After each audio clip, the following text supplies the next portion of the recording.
Okay. I was born out in the community in Neshoba County, out from Philadelphia, Mississippi. And you're Louise Arnette. And my name is Louise Arnette. And that year that you were born was? 1936 on Halloween. On Halloween? October 31st, 1936. Okay. And we lived in, my daddy was a sharecropper, and we lived out on a farm, and my mama drugged me when I was a baby on a cotton sack. That's how she would take. But anyway, when I was a small baby, real small, I got real sick. And we lived on this man's place. His name was Ben Watkins. And his nephew, or first cousin, was I don't know if that's first cousins or nephews. But anyway, he was the oldest doctor in Philadelphia, Mississippi, and he'd come out to people's homes and delivered babies, and he done doctoring and whatever. And he come out to see me, and I was real sick. And he thought he had me okay, and then I was only about, I don't know, about 2 or 3 months old, not very old. And I got real sick. Mama thought so she sent Mr. Ben to Philadelphia to get the doctor to come out there to see me. And he got out there, and he told Mr. Ben, he said,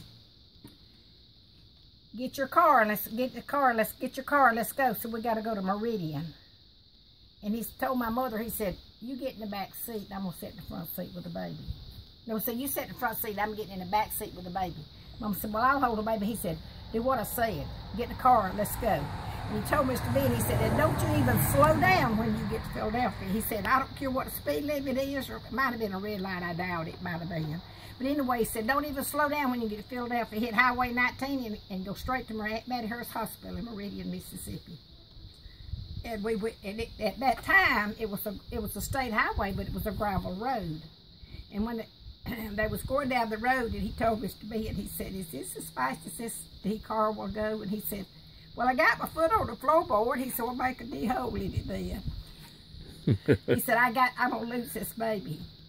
But anyway, they got me to the hospital and put all kind of tubes. Mother said down me and done this and this, that, and the other. And then I got better, and they started feeding me bananas and saltine crackers when I was 3 months old.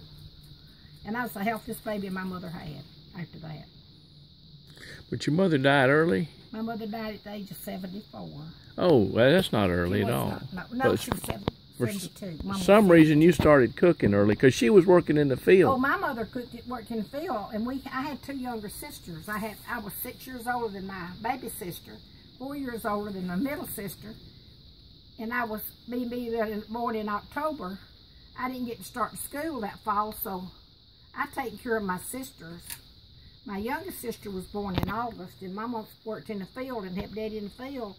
And I taken care of them while my mama worked, because I didn't get to go to school that year while she worked in the field. And I would cook. I would get her vegetables ready to cook, and she'd draw me a picture and say, now when the hands gets on the clock at this time, call me and build a fire in the wood stove. We had a wood stove. And we had no cow bottom chair, and I'd get in that chair and I'd build a fire. It's when I hadn't got burned up in that stove. But I'd have Mama's peas or butter beans, greens, potatoes, and what kind of vegetables she's going to cook for dinner. I'd always have it done while I take care of my 2 younger sisters in the front yard and the porch. So one day I'd watch my mother make cornbread, so I decided, well, I would just go in and cook dinner. I'd have dinner done when she gets here. And I made the cornbread. We did not wear pants, we wore dresses. And my dress was dirty with sand all on it. I had sand all over my arms. But I'd wash my arms from here down, my hands. And I made cornbread. Mama come in. I said, oh, I've made the cornbread already. She said, oh, we'll have to give it to the dogs. And I said, Mama, it's good. I know it's good. She said, no, we can't give it. So she said, you're dirty. I said, but I washed my hands. She says, well, look at all that dirt on top of your arm up there. It's going to fall into it as you stir it. And off of your dress. She says, and she switched me. And she says, from now on, you'll have dinner done when you call me, and you'll have a clean dress on, and you'll have all your arm, you'll be washed off good. You'll put your dirty dress off, and then after you get through washing dinner dishes, you'll put your dirty dress back on and put your clean dress back up. And you've been a clean cook ever since? You ain't just joking. My mama was clean when it come to cooking. Her floors, you could eat off of them, and we had floors that had cracks in them that some of them you could pull the planks up and get the eggs out from on the house. That's what kind of houses we lived in. I'm thankful for my beautiful home I got here. It is a beautiful home. I mean, it ain't a big, fine brick home, but it's fine enough for me. Oh, yeah. It's fine enough for me. Well, you've done well. You have your well. children are grown and doing well. I left home and I baked. I learned how to bake. I done the first cake I ever made. My mother was in the field and she come in. I had baked the cake and I'd watched her make a cake, and she had an iron skillet she'd make her layers in, and I made 3 layers of a cake. Made 3 layers. And I said, well, what am I going to ice it with? My daddy had to have something sweet. And I opened up a jar of blackberries that Mama had canned, put me some sugar in them and cooked them down and made jelly out of them without any sugar gel. And that's what I stacked that cake with. And we lived on Mr. Ben's place then, and he said, told Mama she didn't need to be home cooking cake. She should be in the field working. She said, I work when I want to, but she said, I didn't cook the cake, Louise did. He said, that child didn't cook that cake. I was in about 3rd grade then. I just done basic things before then. And, but Mama said, when I got home, said, Meta Ruth and Alice was sitting on the front porch sopping the boiler out where she made the jelly. Sopping the dough bowl. And I done most of my mom and daddy's cooking except when I was in school. But I worked in the fields too. I bought my school clothes. And then eventually somebody came and boarded at your house, and before you knew it. Yeah, when I was in high school, the last year Daddy farmed, he had moved to Pascagoula, Miss Gaucher, when he was working in Pascagoula, Texas. And we moved down there, and I started school at Pascagoula, and I hated that school. But anyway, we had gone back up to Philadelphia, rode the bus up there to see my grandfather and the other relatives for Christmas, and we come back Christmas Day. Rode the bus back home Christmas Day. And Daddy got us off the bus at Pascagoula to take us home. And he asked my mother about a boarder. Mom said, I ain't never done it. He says, well, do you want to try it? She said, yeah. Hey, was this right after the war? Or right after the Korean War. After the Korean War. Right after the Korean War, my husband had got out of, my future husband at that time, had gotten out of the Korean conflict, and he was in Japan for 3 years over there. And he worked on the fighter planes, the bomb planes, or whatever. Anyway, he come over there looking for a job, because when he went to work, he couldn't get his job back he had, because he stayed in a little over longer than 5 years. Because he had to re-up. But then after he re-upped, then the end of the war ended. And they told him they could come home if they wanted to, so he chose to come home. So he was over there looking for him a job. And he was working somewhere where my daddy worked. And he'd see me, I'd go back to my brother's house from school, and Daddy'd pick me up because I didn't want to ride a school bus. It was a long ways over. We lived way back down in the Wood River swamp back in there at Gaucher. And I'd go to my brother's and help my sister-in-law out, and my daddy would come by after work, pick me up and take me home. And Travis said, I'd see you, so you wouldn't even speak to me when you walked by. They drove a taxi till he was hunting him another job. And he was a very smart man, very intelligent. But anyway, he said, you wouldn't even speak to me. I said, I didn't speak to men. I was not allowed to talk to men. My parents taught me better than that.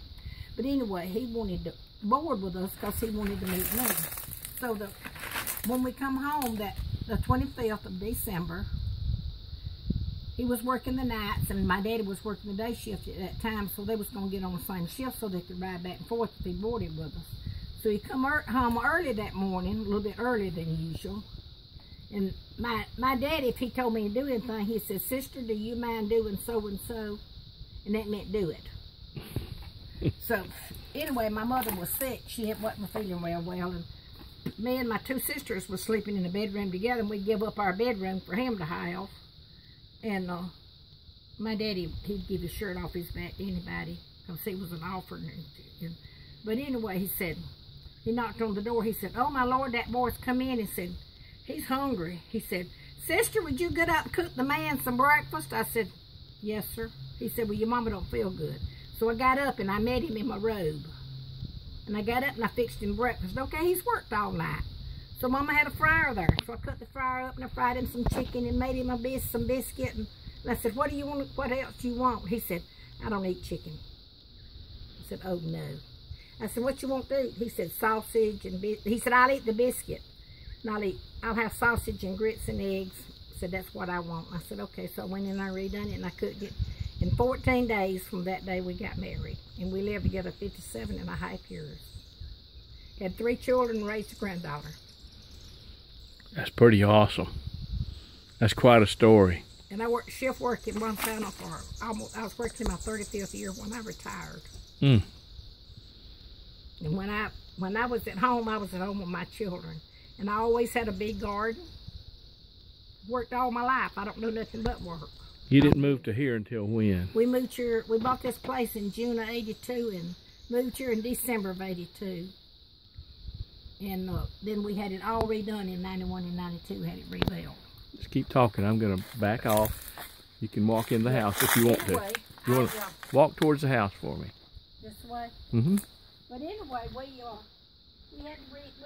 bought this place and had it redone, and I can't keep it up like I like to. I used to have beautiful flowers and a pretty place. I still enjoy it, and I love my youngers. I love my kids. I love my grandyoungers. I love my great-grandkids. My husband's been dead. He'll be dead this July, y'all. 5 years. But I'm doing fine. I'm doing okay for myself, I reckon. I had breast cancer when he was sick. Still taking care of him. I retired so I could take care of him. And he did not go in a nursing home, that's for sure. I take care of him. And you make the best? I'm not perfect by no means. But you make the best chicken salad of anybody. Well, everybody tells me that they like chicken salad. Now, my granddaughter that I raised don't like chicken salad because she can't eat mayonnaise. It's got mayonnaise in it. But now, my great-granddaughter loves it. Well, thank you, Louise. But anyway, the other day we had peach cobbler down at the senior citizens, and then a couple of days later we had, I had cured a apple cobbler, fresh apple cobbler down there, and I had some peach, a little bit of peach mixed in with it. So that 2 or 3 days later we had a peach cobbler that bought us, and they said, Miss Vera said, Louise, did you make this peach cobbler? I said, don't hang my name on that. She said, I didn't think you made it. I said, don't hang my name on that. And Diane, she said, just Arnette, they ain't nobody that could hang your name on that peach cobbler. Not going to do it.